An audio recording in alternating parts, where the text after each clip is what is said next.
7 দফা চুক্তি। এই চুক্তিকে গোপন এবং কালো গোলামির চুক্তিও বলা হয়, যার মাধ্যমে বাংলাদেশ ভারতের করত রাজ্য হবার দ্বার প্রান্তে ছিল। অনেকের মতে সদ্য স্বাধীন বাংলাদেশকে গোলাম বানানোর চক্রান্ত হয়েছিল এই চুক্তির মাধ্যমে। শেখ মুজিবের প্ররোচনায় ইন্দিরা গান্ধীর ছলচাতুরিতে তাজউদ্দিন ও সৈয়দ নজরুলরা যুদ্ধকালে দেশ লিখে দিতে বাধ্য হয়েছিল ভারতকে, এমন অভিযোগও রয়েছে। নুরুল কাদেরের লিখা 266 দিনের স্বাধীনতা বইয়ের 325 পাতায় সেই দাসত্বের কথা লিখা আছে। 1971 সালের অক্টোবরে ভারতের একজন কর্মকর্তা ও অস্থায়ী প্রধানমন্ত্রী সৈয়দ নজরুল ইসলাম 7 দফা চুক্তি স্বাক্ষর করেন। কথিত আছে, সেই অনুষ্ঠানে চুক্তি স্বাক্ষরের পর নজরুল ইসলাম জ্ঞান হারিয়ে ফেলেন চুক্তির ভয়াবহতা উপলব্ধি করে। জনসমক্ষে কখনো এই চুক্তি প্রকাশ করা হয়নি, এমনকি মুজিবনগর সরকারের অনেকেই জানতেন না এই চুক্তির বিষয়ে। মুখ্য ভূমিকায় ছিলেন তাজউদ্দিন আহমদ। কি আছে সেই 7 দফা চুক্তিতে? প্রথম দফা, যারা সক্রিয় মুক্তিযুদ্ধে অংশগ্রহণ করেছিল শুধু তারাই প্রশাসনিক কর্মকর্তা পদে নিয়োজিত থাকতে পারবে, বাকিদেরকে চাকরিচ্যুত করা হবে এবং সেই শূন্য পদ পূরণ করবে ভারতীয় কর্মকর্তারা।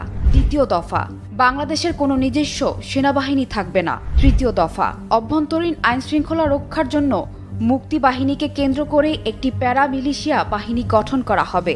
চতুর্থ দফা, দুই দেশের বাণিজ্য হবে খোলা বাজার, ওপেন মার্কেট ইকোনমিক ভিত্তিক, তবে বাণিজ্যের পরিমাণ হিসাব হবে বার্ষিক এবং যার যা পাওনা ব্রিটিশ পাউন্ডে পরিশোধ করা হবে। পঞ্চম দফা, বাংলাদেশ স্বাধীন হওয়ার পরে প্রয়োজনীয় ভারতীয় সৈন্য বাংলাদেশে অবস্থান করবে। কতদিন অবস্থান করবে তার সময়সীমা নির্ধারণ করা হয়নি। 1972 সালের নভেম্বর মাস থেকে আরম্ভ করে প্রতি বছর এই সম্পর্কের পুনর্নিরীক্ষণের জন্য দুই দেশের মধ্যে বৈঠক অনুষ্ঠিত হবে। ষষ্ঠ দফা, পাকিস্তানের সাথে চূড়ান্ত লড়াইয়ে মিত্র বাহিনীর নেতৃত্ব দিবেন ভারতীয় সেনাবাহিনী প্রধান। মুক্তি বাহিনীর সর্বাধিনায়ক সহপ্রধান হিসেবেও দায়িত্ব পাবেন না। যুদ্ধ পরিচালিত হবে ভারতীয় বাহিনীর। কমান্ডে আত্মসমর্পণ দলিলে কোনো বাংলাদেশির স্বাক্ষর থাকবে না। পাকিস্তানি বাহিনী ভারতের সেনাবাহিনীর কাছে আত্মসমর্পণ করবে। সপ্তম দফা, বিভিন্ন দেশের সাথে বাংলাদেশের সম্পর্কের প্রশ্নে বাংলাদেশ পররাষ্ট্র মন্ত্রণালয় ভারতীয় পররাষ্ট্র মন্ত্রণালয়ের সাথে যোগাযোগ রক্ষা করে চলবে এবং ভারত যতদূর সম্ভব বাংলাদেশকে সহায়তা দিবে।